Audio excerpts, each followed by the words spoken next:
வாழ்வில் முன்னேற வழி தேடும் அன்பு உள்ளங்களுக்கு என் அன்பு வணக்கம். இது பணமே மந்திரம் சேனல். இன்னைக்கு நம்ம ஒரு அருமையான பிஸ்னஸ் ஐடியா, அது என்னன்னு பார்த்தீங்கன்னா, ஒரு 70 கோடி மக்கள் தினம் தினம் இந்த பொருளை பயன்படுத்துகிறாங்க. அந்த அளவுக்கு ஒரு நல்ல டிமாண்ட் உள்ள ஒரு பொருள் எப்படி தயாரிக்கிறது அப்படிங்கிறதான் பார்க்க போகிறோம். இது சாதாரணமாக இதோட மார்க்கெட்டிங் கேபிட்டல் அப்படின்னு சொல்லுவோம் இல்லையா, அது வந்து பார்த்திங்கன்னா 200 கோடியை தாண்டி போய்கிட்டு இருக்கு. இது ஆரம்பித்த காலத்துலேருந்து இன்னைய வரைக்கும் இதில் ஒரு டவுன் அப்படிங்கிறதே கிடையாது. அந்த அளவுக்கு ஒரு சூப்பரான பிஸ்னஸ் பார்க்க போகிறோம். இது வரைக்கும் சப்ஸ்கிரைப் பண்ணலைன்னா மறக்காமல் சப்ஸ்கிரைப் பண்ணி பெல் பட்டனை கிளிக் பண்ணிட்டு வாங்க, வீடியோக்குள்ளே போகலாம். தினசரி நம்ம காலையில் எழுந்திருக்கும் போது தேடக்கூடிய ஒரு அத்தியாவசியமான பொருள் அப்படின்னா அது வந்து ப்ரஷ். இந்த ப்ரஷ்ஷை எப்படி நம்ம தயாரிக்கலாம் அப்படிங்கிறத இந்த வீடியோவில் பார்க்க போகிறோம். இதுக்கு என்ன இன்வெஸ்ட்மெண்ட், என்ன ப்ராஃபிட், என்ன ரா மெட்டீரியல், எப்படி தயாரிக்க போகிறோம், எல்லாத்தையும் நம்ம வீடியோவாக பார்க்க போகிறோம். ஓகேங்களா? சாதாரணமாக ப்ரஷ் அப்படிங்கிறது உங்களுக்கு எல்லாருக்குமே தெரியும். ஒரு பேடான ஒரு ஸ்மெல் இல்லாமல் இருக்கிறதுக்கு, அதுக்கப்புறம் பற்களில் சொத்தை வராமல் இருக்கிறதுக்கு, கிருமிகள் இல்லாமல் இருக்கிறதுக்கு, இதுக்கு எல்லாத்துக்குமே இதை பயன்படுத்துகிறோம். அதே நேரத்தில் இந்த காவி நிறத்தில் பல் மாறாமல் இருக்கிறதுக்காகவும் இதை என்ன செய்கிறோம், பயன்படுத்துகிறோம். இந்த அளவுக்கு நம்ம பயன்படுத்தக்கூடிய இந்த ப்ரஷ்னால் நம்ம இந்த ஓரல் கேன்சர்னு சொல்லக்கூடிய அந்த கேன்சர் வரக்கூடியதை இது குறைக்குது அப்படிங்கிறதும் இதில் ஒரு முக்கியமான விஷயம். சாதாரணமாக இதுக்கான ரா மெட்டீரியல் அப்படின்னு சொல்லி பார்த்திங்கன்னா ரொம்ப ரொம்ப சிம்பிளுங்க. அந்த ரா மெட்டீரியல் ரெண்டே ரா மெட்டீரியல் இருந்தால் போதும், நம்ம இதை ஈஸியாக தயாரிக்க முடியும். அதே நேரத்தில் இப்போது எல்லாமே பயோடிகிரேடபிள் ப்ரஷஸ் அப்படின்னு சொல்லி வர ஆரம்பிச்சிருச்சு. அதனால் பார்த்திங்கன்னா மூங்கில் குச்சிகளில் கூட தயாரிக்கிறாங்க. நம்ம இன்றைக்கி பிளாஸ்டிக்கில் அந்த பிடி வச்ச அந்த ப்ரஷ் எப்படி மேக் பண்ணுறது அப்படிங்கிறத நம்ம பார்க்க போகிறோம். A to Z நம்ம ஃபுல்லாகவே இதில் என்ன செஞ்சுக்கலாம், தெரிஞ்சுக்கலாம். சாதாரணமாக ப்ரஷஸில் பார்த்திங்கன்னா நார்மலான ப்ரஷ் இருக்குது, டிரான்ஸ்பரண்ட் ப்ரஷ் இருக்குது. இது ரெண்டுக்குமான ரா மெட்டீரியல் அப்படிங்கிறது ஒன்று தான். இதில் பாருங்கள், பாலிப்ரொபிலீன் கிரானியூல்ஸ். இதை நம்ம எடுத்துக்கிட்டோம் அப்படின்னாக்கா அந்த ஒபேக் அப்படிங்கிற அந்த ப்ரஷஸும், அதே டிரான்ஸ்பரண்ட் ப்ரஷஸாக இருந்துச்சுன்னா பாலிஸ்டைரீன் எடுத்துக்கணும். இது வந்து ஒன்றும் இல்லைங்க, ஒரு பிளாஸ்டிக்கிலான ஒரு துகள் தான் இது. இதுலேருந்து தான் நம்ம பிளாஸ்டிக்ஸ் வந்து தயாரிக்க முடியும். ஓகேங்களா? அப்போ இதில் ப்ரஷ்ஷில் வைக்கக்கூடியது நைலான் ப்ரஷில்ஸ் அப்படின்னு சொல்லக்கூடிய இந்த நார்கள் வேணும். இது எல்லாமே உங்களுக்கு இந்தியா மார்ட்டில் அவைலபிளாக இருக்குது. இப்போது இது எப்படி மேக் பண்ணுறாங்க அப்படிங்கிறத நம்ம பார்க்கலாம். நீங்கள் இப்போ வீடியோவில் பார்க்குறது தான் உங்களுக்கு வந்து அந்த கிரானியூல்ஸ் அப்படின்னு சொல்கிறோம் இல்லையா, பிளாஸ்டிக் கிரானியூல்ஸ். இது பார்த்தீங்க அப்படின்னாக்கா கலர் கலராக உங்களுக்கு கிடைக்கும். என்ன கலரில் ப்ரஷ் வேணுமோ அந்த கலரில் நீங்கள் என்ன செஞ்சுக்கலாம், பயன்படுத்திக்கலாம். இது சாதாரணமாக இந்த கிரானியூல்ஸை நம்ம அந்த இன்ஜெக்ஷன் மோல்டிங் மிஷின் அதுக்குள்ளே நம்ம கொடுக்கும்போது உங்களுக்கு இது ஹீட் ஆகி மெல்ட் ஆகி அதுக்கப்புறம் இது அந்த இருக்க மோல்டிங்கில் போயிட்டு உங்களுக்கு ப்ரஷ் வடிவத்தில் உங்களுக்கு வெளியில் கிடச்சிரும். இது எல்லாமே உங்களுக்கு மிஷின்லேயே வேலை முடிஞ்சிடும். நீங்கள் தனித்தனியாக எதுவும் பண்ண போகிறதில்ல. அதுக்கப்புறம் டஃப்டிங் சொல்லுவாங்க. இந்த டஃப்டிங் என்னென்னா, இந்த இலைகளை எடுத்து, அதாவது அந்த நைலான் ப்ரஷஸ் இருக்கு இல்லையா, அதை எடுத்து அந்த கரெக்டான இடத்துல பொறுத்துறது. இதுக்கும் மிஷின்ஸ் அவைலபிளாக இருக்குது. டஃப்டிங் மிஷின் அப்படின்னா அது உங்களுக்கு கிடைக்கும். அதுக்கப்புறம் பார்த்திங்கன்னா ப்ரஷ்ஷோட அந்த மேலெல்லாம் பார்த்திங்கன்னா அந்த நைலான் ப்ரஷ்ஷு ஒரு ஈவனாக இல்லாமல் கண்ணாபின்னான்னு இருக்கும். அதை கரெக்ட் பண்ணுறதுக்காக ட்ரிம்மிங் மிஷினை யூஸ் பண்ணுவாங்க. அந்த ட்ரிம் பண்ணி அதை கரெக்டான அளவில் கொடுத்ததுக்கப்புறம் அது ரொம்ப ஹார்டாக இருக்கக்கூடாது அப்படிங்கிறதுக்காக அதை ஸ்மூத் பண்ணணும். அப்போ என்ன செய்வாங்கன்னா, அந்த ஓரத்தில் ஹார்டாக இல்லாமல் அதை ஸ்மூத் பண்ணுவாங்க. இதுதான் ஸ்மூத்திங் பண்ணுறது. இந்த மாதிரி செஞ்சதுக்கப்புறம் நீங்கள் இதை என்ன செஞ்சுக்கலாம், பேக்கிங் பண்ணிக்கலாம்.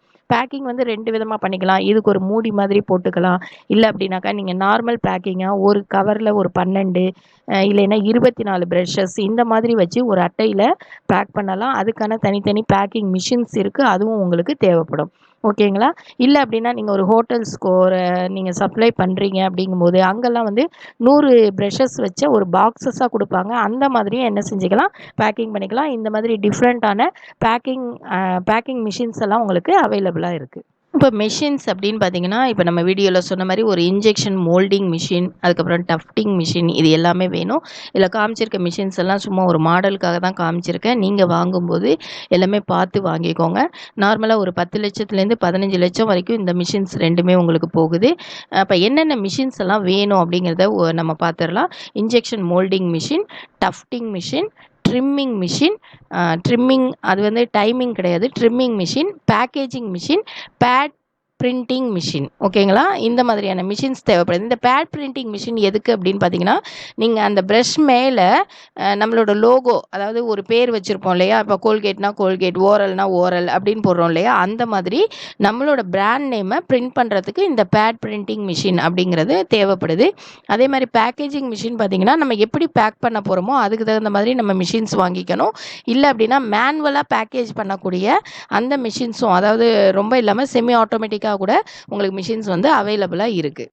முதலீடு எவ்வளோ வேணும் அப்படின்னு சொல்லிட்டு பார்க்கலாம். இந்த மிஷின்ஸ் எல்லாம் பர்ச்சேஸ் பண்ணுறது அப்படிங்கிறது நீங்கள் என்ன ப்ரொடக்ஷன் வேணும் அப்படிங்கிறத பொறுத்து பார்த்துக்கலாம். இப்போ ஒரு நாளைக்கு 1500 ப்ரஷ் மேக் பண்ணுறது இருக்குது, ஒரு நாளைக்கு 2500 ப்ரஷ் மேக் பண்ணுறது இருக்குது. அந்த மாதிரி நீங்கள் மிஷினோட கெப்பாசிட்டியை பொறுத்து இதனுடைய இன்வெஸ்ட்மெண்ட் அப்படிங்கிறது மாறும். நார்மலாக ஒரு 1500 ப்ரஷ் வந்து ஒரு நாளைக்கு நீங்கள் வந்து மேக் பண்ணணும் அப்படின்னு நீங்கள் நினச்சிங்க அப்படின்னாக்கா ஒரு 20லேருந்து 25 லட்சம் ரூபாய் வரைக்கும் நீங்கள் முதலீடு போட வேண்டியதாக இருக்கும். அதுவே நீங்கள் ஒரு 2500 ப்ரஷஸ் மேக் பண்ணணும் ஒரு நாளைக்கு அப்படின்னு சொல்லி நீங்கள் பார்க்கும்போது அதுக்கு வந்து பார்த்தீங்கன்னாக்கா ஒரு 40 லட்சம் ரூபா வரைக்கும் நீங்கள் முதலீடு பண்ண வேண்டியதாக இருக்கும். இதில் அப்போ மூலப்பொருள் அப்படிங்கும்போது நீங்கள் ஒரு 1 லட்சத்துலேருந்து 5 லட்சம் வரைக்கும் உங்களுடைய வசதிக்கு தகுந்த மாதிரி மூலப்பொருட்கள் வாங்கிக்கலாம். அப்போ டோட்டலாக இன்வெஸ்ட்மெண்ட் அப்படிங்கிறது நார்மலாக ஒரு 1500 ப்ரஷ்ஷுக்கு பார்த்தீங்கன்னா ஒரு 30 லட்சம் ரூபா இருந்துச்சு அப்படின்னா இந்த தொழிலை நீங்கள் தாராளமாக என்ன பண்ணலாம், ஸ்டார்ட் பண்ணலாம். இந்த தொழிலுக்கு எந்த அளவுக்கு இடவசதி வேணும் அப்படின்னு பார்த்தீங்கன்னா, ஒரு 1500 ஸ்கொயர் ஃபீட் இருந்துச்சு அப்படின்னா இந்த தொழிலை ஸ்டார்ட் பண்ணலாம். அதே மாதிரி இபி அப்படின்னு பார்க்கும்போது இதுக்கு கிலோ வாட்டில் வேணும், 3 ஃபேஸ் கரண்ட் கண்டிப்பாக இதுக்கு தேவைப்படும்.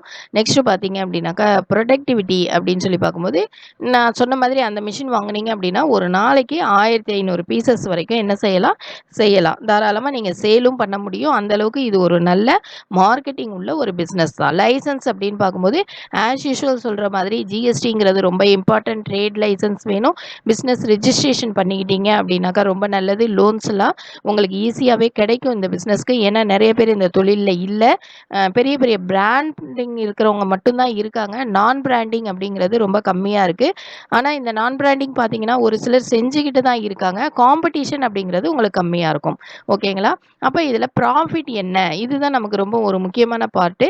நீங்கள் சாதாரணமாக பார்த்தீங்கன்னா ரூ. 20 ரூ. 40 இந்த மாதிரிலாம் ப்ரஷஸ் கிடைக்குது. இதில் வந்து பார்த்திங்கன்னா அந்த கேப் வச்சதுக்கான ஒரு ரேட் ஒன்று இருக்குது. அப்புறம் நடுவில் வந்து அந்த ப்ரஷ்ஷில் கொஞ்சம் டிசைன்ஸ் பண்ணது, கொஞ்சம் வளைந்து இருக்கிற மாதிரியான இருக்கிறது, அதுக்கு தகுந்த மாதிரி பிராண்டுக்கு தகுந்த மாதிரி இதில் ரேட் வேரியேஷன் அப்படிங்கிறது உங்களுக்கு இருக்குது. நார்மலாக இந்த ப்ராஃபிட் அப்படின்னு சொல்லி பார்த்தீங்கன்னா ஒரு 25% வரைக்கும் நீங்கள் இதில் என்ன செய்யலாம், ப்ராஃபிட் எடுக்கலாம். இன்றைக்கி நம்ம பார்த்த வீடியோவிலேயே இதுதான் ரொம்ப முக்கியமான பார்ட்டு இந்த தொழிலுக்கு அப்படின்னு நான் சொல்லுவேன். ஏன் அப்படின்னு பார்த்தீங்கன்னா, மார்க்கெட்டிங் அப்படிங்கிறது இதில் ரொம்ப ரொம்ப ரொம்ப முக்கியம். ஏன்னா நிறைய பிராண்டிங் ஐட்டம்ஸ் இந்த பொருளில் இருக்குது. அப்போ நம்ம அதை பீட் பண்ணி வரணும். அப்போ என்ன செய்யணும், நம்ம ஒரு கரெக்டான நேம், நல்லா எல்லாருக்கும் ரீச் ஆக மாதிரியான ஒரு நேம் சூஸ் பண்ணணும். அதுக்கப்புறம் பார்த்தீங்கன்னா இந்த அட்வர்டைஸ்மெண்ட்ஸ், பேம்ப்ளெட்ஸ் இந்த மாதிரி கொடுத்தும் நம்ம என்ன பண்ணணும், சேல்ஸை இன்க்ரீஸ் பண்ணணும். ப்ராஃபிட்டை குறைச்சி ப்ரஷ்ஷை வந்து கொஞ்சம் கம்மியான ரேட்டில் கொடுத்து நம்ம வந்து அந்த சேல்ஸை வந்து இன்க்ரீஸ் பண்ணலாம். அதே நேரத்தில் நிறைய டிஃப்ரெண்ட் கலர்ஸில், அதே மாதிரி கிட்ஸுக்கெல்லாம் பார்த்திங்கன்னா நிறைய பொம்மைகள் இருக்கிற மாதிரியெல்லாம் தயாரித்து நம்ம சேல் பண்ணலாம். நிறைய டீலர்ஸ், டிஸ்ட்ரிபியூட்டர்ஸ், அதுக்கப்புறம் ஹோல்சேலர்ஸ் இந்த மாதிரி இடத்துலலாம் நம்ம இதை கொண்டு போய் சேர்க்கணும். நெக்ஸ்ட்டு பார்த்திங்கன்னா ஹோட்டல்ஸ்லலாம், ஹாஸ்பிட்டல்ஸ், ஹோட்டல்ஸ் இந்த மாதிரி இடத்துல இது நல்ல சேல்ஸை வந்து இன்க்ரீஸ் பண்ண முடியும். ஓகேங்களா? இந்த அளவுக்கு மார்க்கெட்டிங்கை நம்ம நல்லா பார்த்துக்கிட்டோம் அப்படின்னாலே இந்த தொழிலில் நம்ம நல்லா சக்ஸஸாக வர முடியும். இந்த வீடியோ உங்களுக்கு ரொம்ப பிடிச்சிருக்கும்னு நினைக்கிறேன். பிடிச்சிருந்தா லைக் பண்ணுங்கள், ஷேர் பண்ணுங்கள், மறக்காமல் சப்ஸ்கிரைப் பண்ணுங்கள். தேங்க்ஸ் ஃபார் வாட்சிங்.